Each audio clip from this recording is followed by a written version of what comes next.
Halo teman-teman, hari ini kita akan ngobrolin tentang masalah-masalah yang sering timbul di antara para pelari, terutama di bagian telapak kaki, dan gimana sih cara mengatasinya atau solusinya? Mari sama-sama ikuti.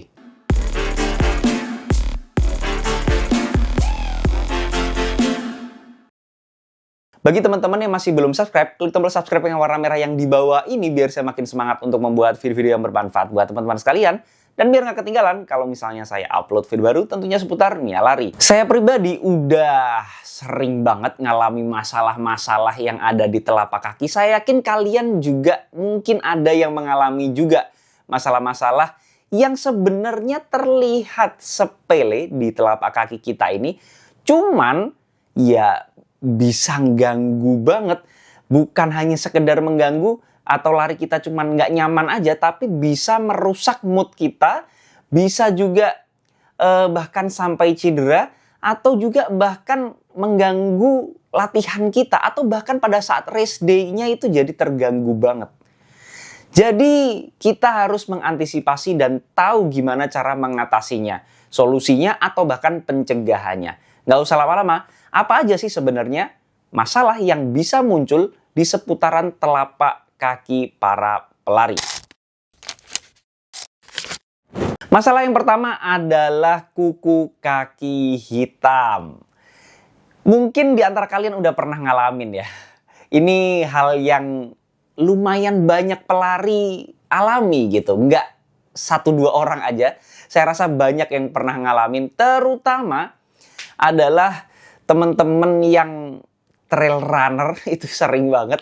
Kalau toh bukan trail runner itu juga masih sering muncul kuku kaki hitam. Saya pribadi pertama kali kuku kaki saya menghitam itu bukan trail running ya. Tapi bahkan pas road running. Tapi bisa hitam. Kebanyakan dikarenakan gesekan yang bertubi-tubi. Gesekan antara, kalau saya pribadi pengalaman itu di jempol ya. Di jempol kaki sebelah kanan. Itu ada gesekan atau tumburan berkali-kali terhadap sepatu kita. Kemungkinan besar adalah bentuk toe box-nya itu tidak mengakomodir bentuk kaki kita. Jadi intinya kaki dengan sepatu itu tidak pas, tidak klop, entah bentuknya, entah ukurannya, intinya ada sesuatu yang tidak pas di sana. Jadi pada saat kita pakai, kita terutama dipakai untuk jarak yang jauh, nggak nyaman, tapi karena tuntutan latihan biasanya gitu ya, atau tuntutan waktu, jadi kita terus aja. Nggak kerasa mulai nyeri, tapi setelah selesai lari dibuka langsung kukunya itu kelihatan hitam-hitam. Ini yang sering terjadi. Yang kedua adalah masalah blister. Ini juga sering banget terjadi. Ada banyak faktor sih sebenarnya yang bisa menyebabkan blister atau lecet gitu ya. Yang pertama adalah sepatunya juga permasalahan dengan kakinya itu juga kurang klop. Biasanya sepatu-sepatu yang masih baru, yang masih belum break in, belum bisa menyatu antara sepatu dan juga kakinya itu sendiri. Memang kalau udah break in atau beberapa kali dipakai lari, itu biasanya akan saling menyesuaikan, kaki ke sepatu, sepatu ke kaki itu akan saling menyesuaikan ya. Jadi akan lebih klop nantinya. Selain itu juga lecet bisa disebabkan oleh kalau kaki itu terlalu lembab, kemudian dipakai aktivitas lari yang cukup intens, jaraknya jauh, mungkin kecepatannya tinggi, dia juga akan ada gesekan-gesekan di sana sehingga kalau bertubi-tubi atau berkelanjutan gitu ya, itu pasti juga akan kemungkinan bisa kena blister ataupun lecet. Pemilihan kaos kaki juga menjadi hal yang cukup signifikan ya, karena kaos kakinya kalau misalnya nggak bisa dibilang nyaman atau sesuai dengan kebutuhan lari kita, ya saya rasa itu juga faktor yang bisa dibilang mempengaruhi terjadinya blister. Solusinya, yang pertama tentang kuku kaki yang hitam atau black toenail kalau nggak salah namanya, itu adalah penyesuaian yang tepat antara kaki dan juga sepatu. terutama di masalah sizingnya atau ukuran sepatunya. Saya pribadi ukuran kaki panjang kaki saya itu adalah 26. Tapi selalu ngambil di ukuran 26,5 atau bahkan 27 cm untuk sepatunya ya. Kebanyakan di ukuran 42 sih.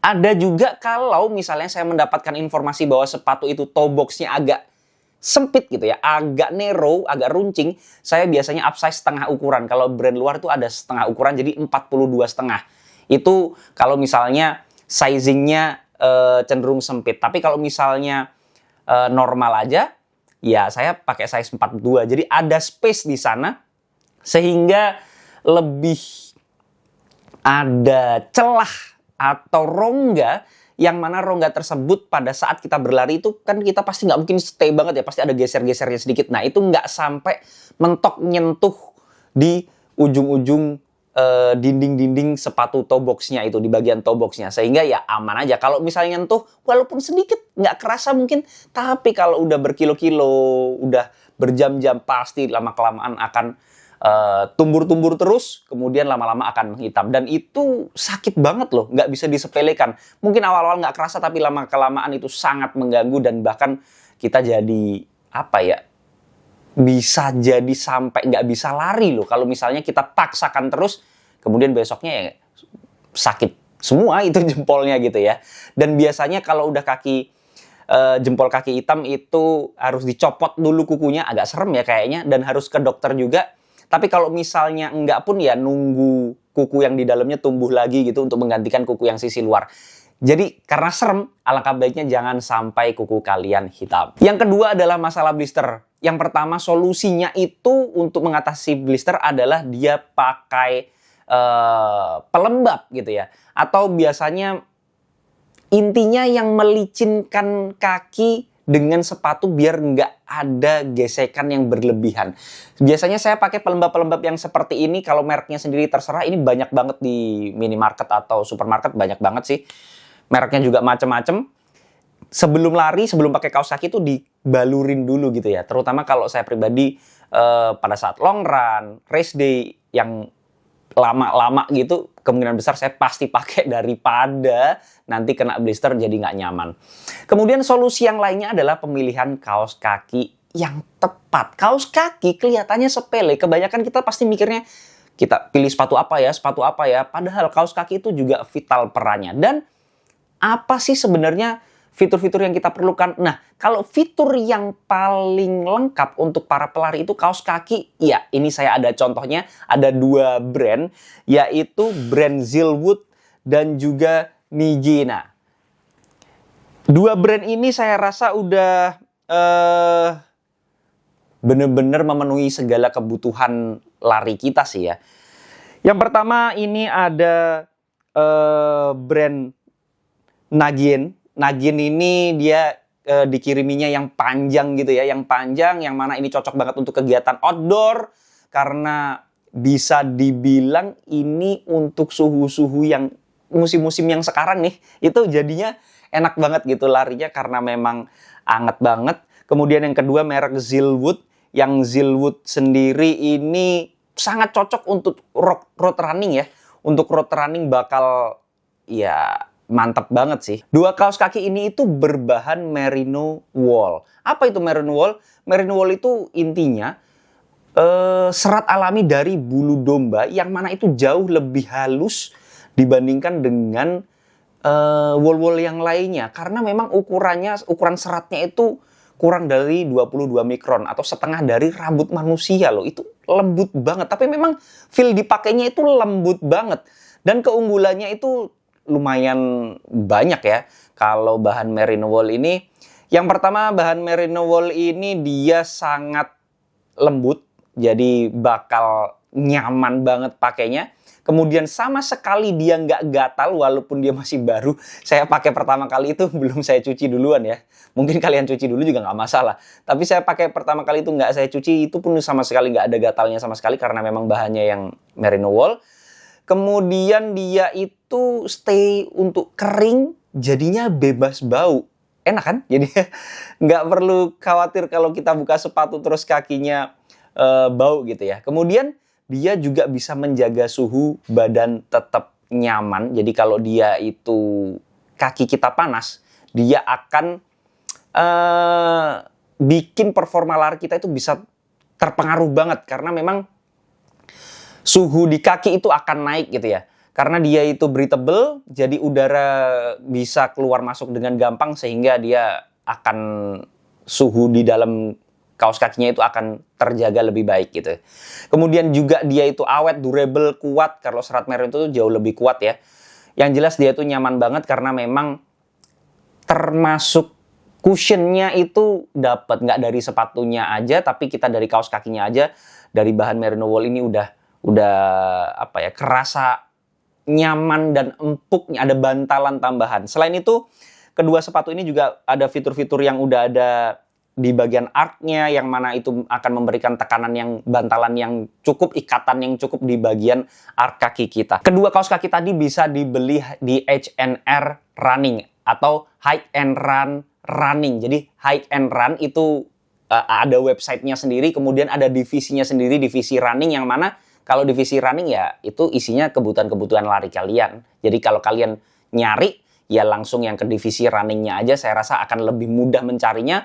Ada Instagramnya, jadi kalian langsung ke sana aja. Nanti linknya juga bakal saya kasih di deskripsi sih, biar lebih gampang untuk kepoinnya dan segala kebutuhan lari kalian langsung aja cari di sana. Saya rasa kalau kalian pakai kaos kaki yang tadi atau yang berbahan merino wool atau kaos kaki yang berkualitas yang fitur-fiturnya memang menunjang kita lari, kemudian ditambah tipsnya tadi yang pakai pelembab sebelum berlari di jari-jari di telapak kaki kita, itu akan jauh dari kata blister. Jadi solusinya udah gampang banget lah. Jadi sebelum kalian dapat atau kena kuku kaki hitam, kemudian blister, alangkah baiknya tips-tips tadi kalian lakukan dan saya jamin akan terhindar dari penyakit-penyakit telapak kaki para pelari. Mungkin itu tadi yang bisa saya bahas tentang masalah-masalah pelari, terutama di telapak kaki, dan juga gimana cara ngatasinya. Tapi balik lagi, itu semua adalah pendapat pribadi saya. Jadi teman-teman boleh banget nggak setuju. Kalau ada koreksi, masukan, pertanyaan, dan juga pembahasan, bisa langsung sharing di kolom komentar. Jangan lupa subscribe channel biar saya makin semangat untuk membuat video-video yang bermanfaat buat teman-teman sekalian. Dan biar nggak ketinggalan kalau misalnya saya upload video baru tentunya seputar Mia Lari. Assalamualaikum warahmatullahi wabarakatuh.